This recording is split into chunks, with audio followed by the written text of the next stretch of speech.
Russia पूरी तरह से दहल गया है दोस्तों। बड़ा नुकसान पूरे ये जंग में अभी तक का ये काफ़ी मोटा झटका माना जा रहा है रूस के लिए। सलाम नमस्ते सत श्री अकाल, मैं हूं रज़ा और आप देख रहे हैं रज़ा ग्राफिका वॉर अपडेट, जिसमें यूक्रेन और रूस की तमाम जानकारियां मैं आपको देने वाला हूं। हालांकि जंग गाज़ा की चल रही थी और मेरे लिए गाज़ा, फ़िलिस्तीन, इज़राइल का मुद्दा सबसे ऊपर होता है। इसी वजह से आज दिन में जो नॉर्मल जो रिपोर्ट्स करता हूं वो मैं नहीं कर पाया, क्योंकि पूरी रात मैंने आपको अपडेट दिया है। तमाम वो पहले की रिपोर्ट्स आप जाके देख सकते हैं, लेकिन यूक्रेन और रशिया की जो रिपोर्ट है वो मैं मिस नहीं कर रहा हूँ, आपके सामने रख रहा हूँ। तो लिहाजा इस रिपोर्ट को समझिए, शेयर कीजिए और अगर आप हमारे चैनल पर नए हैं तो चैनल को सब्सक्राइब ज़रूर कीजिएगा।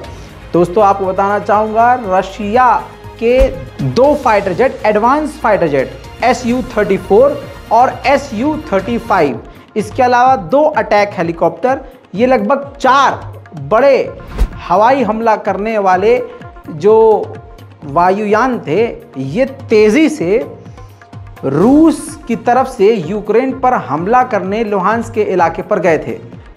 यूक्रेन के एयर डिफेंस सिस्टम ने मार गिराया इन चारों को। एक ही झटके में, एक ही घंटे के अंदर ये सारा कांड हो गया।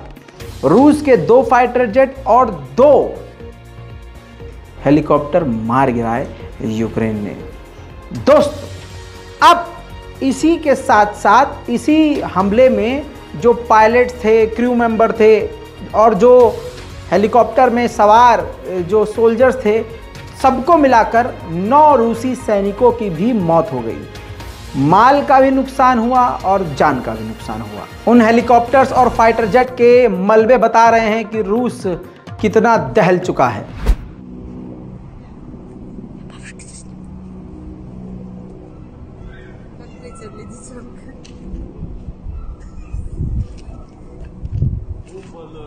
О, загорел.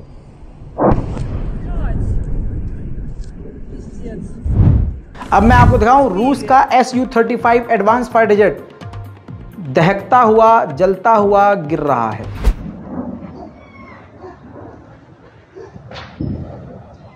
Нет, только один вопрос, как они так далеко залететь могли, блядь? Что, Ну, ничего? очень просто. Сейчас Не радары? техника такая. Ну этот быстро летает. Говорю, сушка лежит. Слышь, а быка не уебет? Наш, А? МВД России. Бурю МВД, блядь. Слышь, что, Варя? दूसरा भी फाइटर जेट दिखा देता हूं, उसको भी किस तरह से मार गिराया रूस का Su-34। А где вот падает? У Крюкове, наверное, где-то. Сейчас может на Крюков. Самолет или ракета шла? Крюков. Самолет или ракета шла? Ебать, на хату шли? Охуеть! Он лопасти вниз падает. Уебали вертолет наш? Бля, сбили нахуй. Глянь! Нихуя! Ебануться. वहीं मेरे दोस्तों, बड़ी खबर यह है कि रशिया ने जानकारी दी है कि ब्रिटेन का जो लॉन्ग रेंज का मिसाइल दिया गया है, स्टॉर्म शैडो नाम का, वो लुहांस्क के इलाके में यूक्रेन ने फायर कर दिया है, जिससे कई बच्चे भी उस इलाके में घायल हुए हैं, बुजुर्गों समेत। उधर दोस्तों, ज़ेलेंस्की इटली पहुंचे और इटली ऐसे पहुंचे कि उनके जहाज़ को रोम और दूसरे कई देशों के फाइटर जेट ने एस्कॉर्ट किया।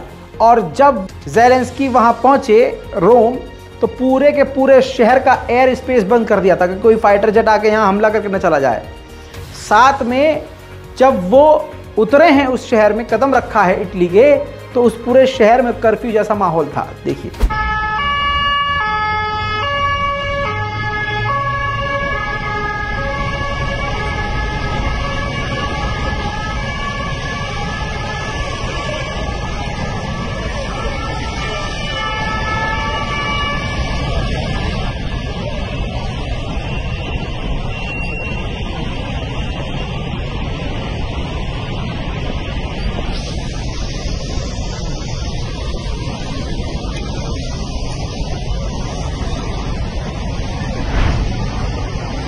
अब तमाम तस्वीरें मैं आपको दिखाना चाहूँगा। ये देखिए, इटली के प्रेसिडेंट से उन्होंने मुलाकात करी है, वीवीआईपी उनका स्वागत किया गया है। पूरे देश की सरकारें, सेनाएं उनके स्वागत के लिए खड़ी थीं और काफ़ी जमकर उनका स्वागत किया गया।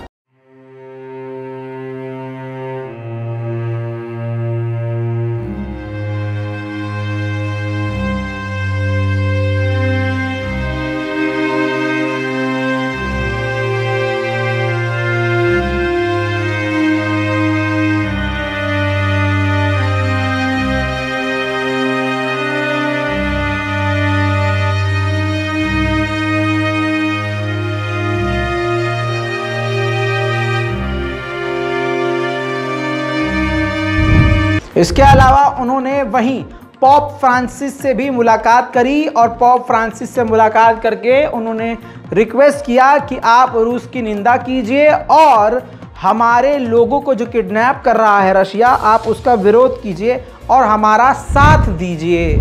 इसके बाद इटली से निकलकर ज़ेलेंस्की इस वक्त जर्मनी में मौजूद हैं। जर्मनी की ताज़ा तस्वीरें अभी आना बाकी हैं। जर्मनी पूरी तरह से यूक्रेन के साथ है और ज़ेलेंस्की से फिलहाल जो हमारे सूत्र हमें बता रहे हैं कि जर्मनी और भी हथियार देने की बात ज़ेलेंस्की से कर रहा है और ज़ेलेंस्की फाइटर जेट की बात जर्मनी से कर रहे हैं। अब दोस्तों, हमारे सूत्र हैं वो तो ये बता रहे थे, लेकिन जो और बड़ी खबर आई है वो ये कि $3 बिलियन के और हथियार, सबूत सामने आपके, 3 बिलियन के और भी हथियार जर्मनी यूक्रेन को देने को तैयार है। यूक्रेन ने खमेलनित्स्काई नाम की एक जगह पर, खमेलनित्स्काई नाम की जगह पर, बड़ा टेढ़ा नाम है, याद करने में 10 मिनट लग जाता है। खमेलनित्स्काई नाम की जगह पर यूक्रेन ने अपने यूरोपियन हथियार छुपा कर रखे थे। रशिया ने निशाना लगाया और उसको उड़ा दिया, जिसमें, सुनिए ध्यान से, जिसमें 30 यूक्रेन के सैनिक घायल हैं और हथियार ज़्यादातर तबाह हो गए हैं।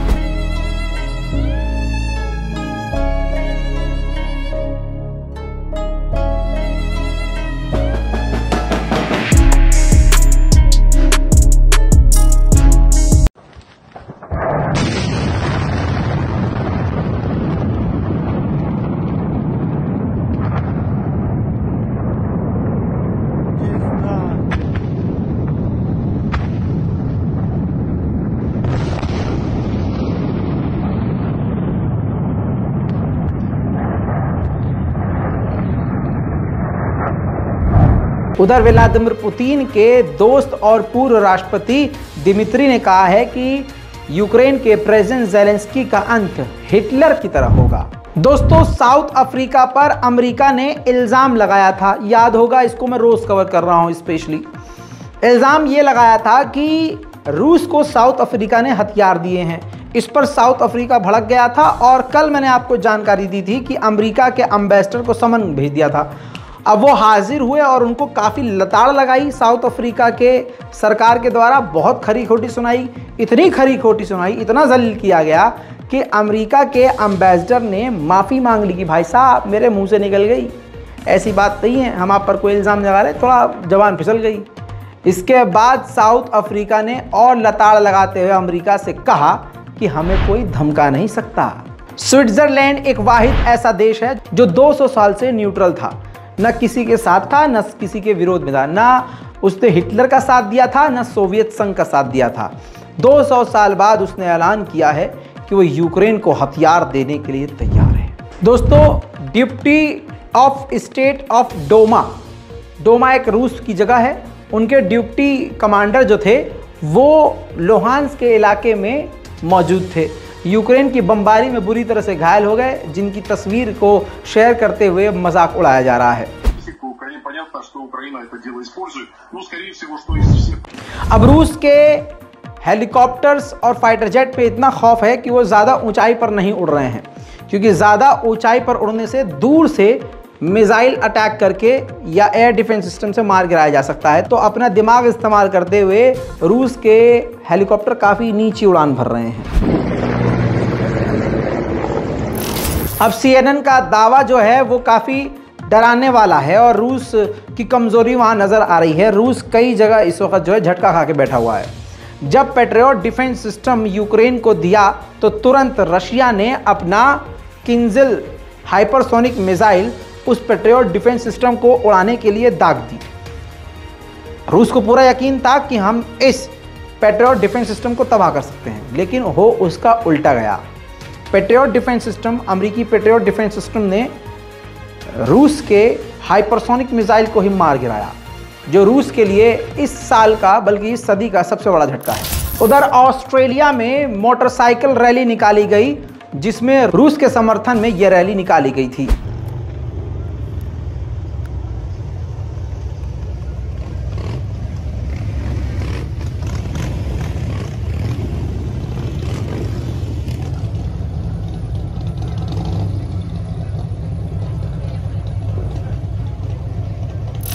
दोस्तों, इसके बाद सिडनी की पुलिस ने इन रैली में शामिल लोगों को पकड़ा था।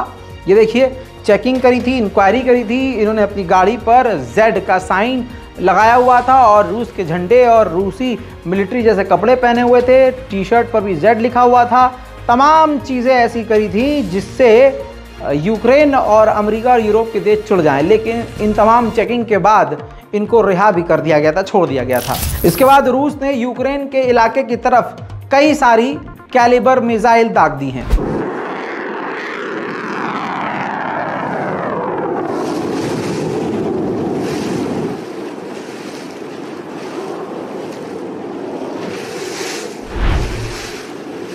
रूस ने हाल फिलहाल में जो बड़े हमले किए यूक्रेन पर, उसमें इस्तेमाल किए गए हथियारों के मलबे को इकट्ठा करके यूक्रेन ने दिखाया है।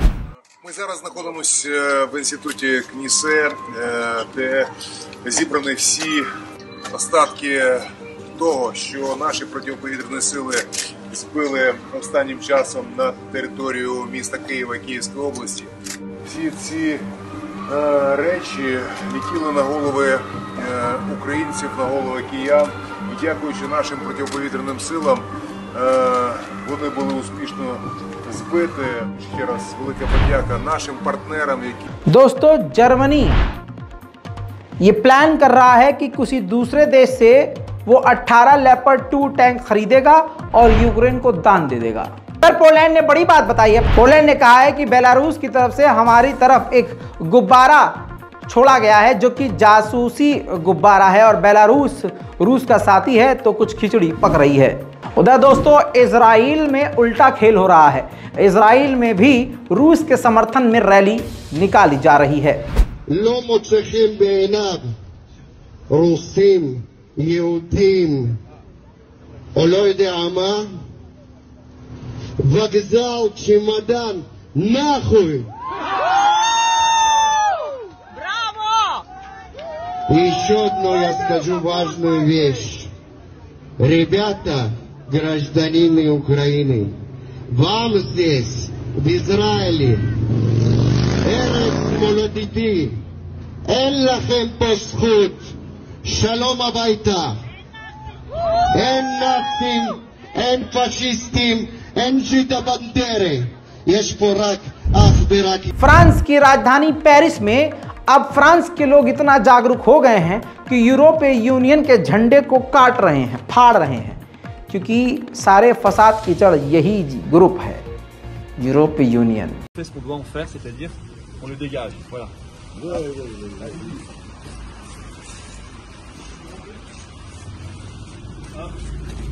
On est dans l'institution européenne de l'Union. Siège de Paris. Voilà. Et à la place. उधर रूस ने ताज़ा तस्वीरों में दिखाया है कि उसने अपने परमाणु बॉम्बर वेस्टर्न एयर स्पेस की तरफ भेजे हैं। रूस की राजधानी मॉस्को में जबरदस्त एक होटल में आग लग गई है। कहा जा रहा है कि यूक्रेन का यह हमला था।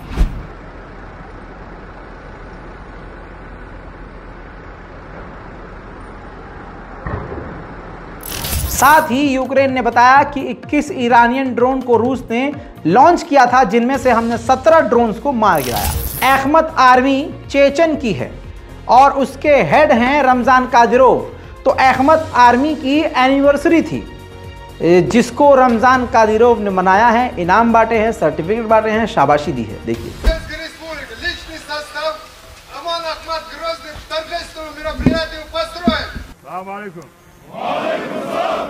dedikul ma zajda diabeti veloidon. Hadehkan csára sút, vitiráncs volka, mosszodon struktúrját, ugri, dikcsá volt, céljakor is sed, tiesen búj, vagy lágosból ámadás búlinja, buhbos, búlin búj, izhalja hatta, vajanni dáldácsi, cáddal már dolcsó, pacsálká körtából csárúj, letnes diáhely, halat záhad szitán szidon, अब रूस के साथ बातचीत करने का नाम आया है सऊदी अरब का। सऊदी अरब के विदेश मंत्री ने रूस के विदेश मंत्री सर्गेई लावरोव से फ़ोन पर बातचीत की है। एक रिपोर्ट आई है जो बहुत इंपॉर्टेंट है, आपकी स्क्रीन पर इस रिपोर्ट को लगाना चाहूँगा। इस रिपोर्ट के मुताबिक समुद्र में नेटो से भी ज़्यादा मजबूत है, क्योंकि नेटो के पास ज़्यादा सबमरीन नहीं है, ज़्यादा सबमरीन रूस के पास है। यानी कहने का आसान तरीका ये है कि रशिया के पास पूरे नेटो से ज़्यादा सबमरीन है, और रिपोर्ट के मुताबिक नेटो ने सबमरीन में ज़्यादा पैसा खर्च नहीं किया, लेकिन रशिया ने अपने दूसरे हथियारों से ज़्यादा सबमरीन में पैसा खर्च किया, जिसके बाद अब इंटरनेशनल वाटर में अगर कोई जंग छिड़ती है और नेटो के साथ कोई ऊंच नीच होती है तो रशिया की जो नेवी है वो काफ़ी ज़्यादा भारी नेटो पर पड़ेगी। दोस्तों, रूस का बुरा हाल है। रूस के समारा के इलाके में 6000 स्क्वायर वर्ग किलोमीटर की आग फैल गई है। ये नहीं पता कि ये जंगल की आग है, ये नहीं पता कि ये हमला है कि क्या है, लेकिन आग इतनी लंबी है कि आप समझ सकते हैं कि हमले के अलावा आग ऐसी लग नहीं सकती।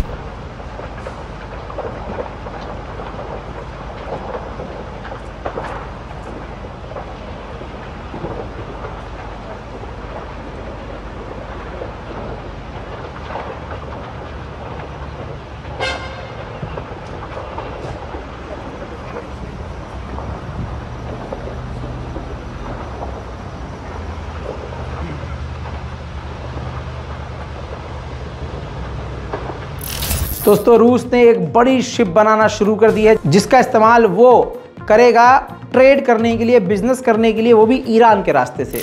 अब ज़ेलेंस्की ने इल्ज़ाम लगाया है ईरान पर कि ईरान ने 1000 से ज़्यादा रूस को ड्रोन दिए हैं और कई तरह के हथियार दे रहा है, और कई इलाकों में यूक्रेन की सेना भी कमज़ोर पड़ी है। हत्ता कि मैं तस्वीर आपको दिखाने वाला हूँ जिसमें यूक्रेन की सेना ने रूसी सेना के सामने सरेंडर कर दिया है।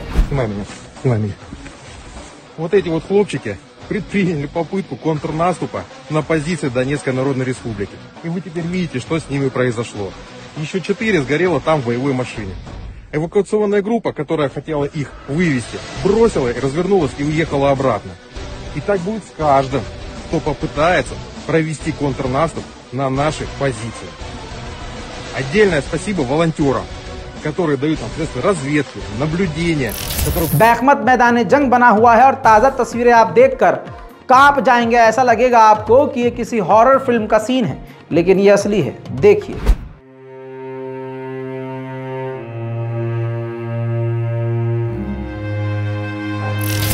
जापान के फॉरेन मिनिस्टर ने वार्निंग दी है कि चाइना और रशिया ने अपनी मिलिट्री टाइज को और मजबूत कर लिया है और बढ़ा लिया है, जो कि पूरी दुनिया के लिए एक बड़ा खतरा है। उधर एक बार फिर से रूस के ओलान ओदे के इलाके पर हमला किया यूक्रेन ने, जिसके बाद उस रूस की टेरिटरी ओलान ओदे में आग लग गई।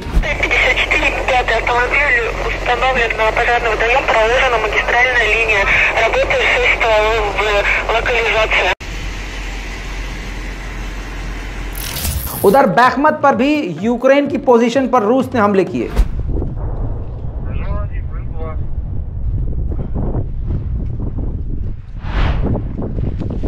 इन तमाम वॉर अपडेट में आज के लिए इतना ही। इस पूरी रिपोर्ट पर अपनी राय कमेंट में लिखिए। चैनल को सब्सक्राइब जल्दी से कर लीजिए ताकि आपसे कोई भी खबर मिस ना हो। मैं हूं रजा और आप देख रहे थे रजाग्राफी। जय हिंद।